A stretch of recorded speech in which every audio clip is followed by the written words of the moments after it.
সম্পূর্ণ হয়ে যায়। 36 দিনের মধ্যে বিপ্লবের একটা পর্যায়, একটা অধ্যায় সমাপ্ত হয় মাত্র। বিপ্লব একটি চলমান প্রক্রিয়া এবং আমরা এখনো, আমি মনে করি, সেই বিপ্লবের মধ্যে আছি।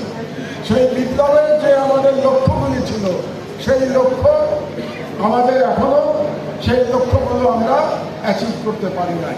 কাজেই যতদিন না যে কারণে জুলাই বিপ্লব সংগঠিত হয়েছিল, যে রাষ্ট্র ব্যবস্থার, রাষ্ট্রের শাসন ব্যবস্থার সম্পূর্ণ সংস্কার সাধিত শেষ না হবে, যতদিন না পর্যন্ত আমরা ইন্টারনাল এবং এক্সটার্নাল সকল প্রকার হুমকি থেকে, সকল প্রকার থ্রেট থেকে আমরা মুক্ত হতে পারবো, ততদিন পর্যন্ত আমাদের বিপ্লব চলমান থাকবে।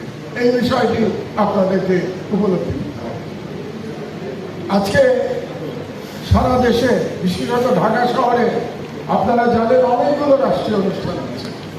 কিছুক্ষণ পরে প্রধান উপদেষ্টা জুলাই সনদ ডিক্লেয়ার করবেন অন্যান্য রাজনৈতিক নেতৃবৃন্দকে নিয়ে, এবং সেখানে আমারও আমন্ত্রণ ছিল।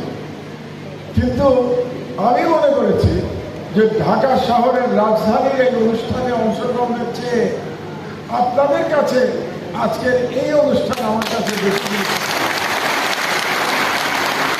এবং কেন বেশি গুরুত্বপূর্ণ ছিল এটা আমি একটু সংক্ষেপে ব্যাখ্যা করি।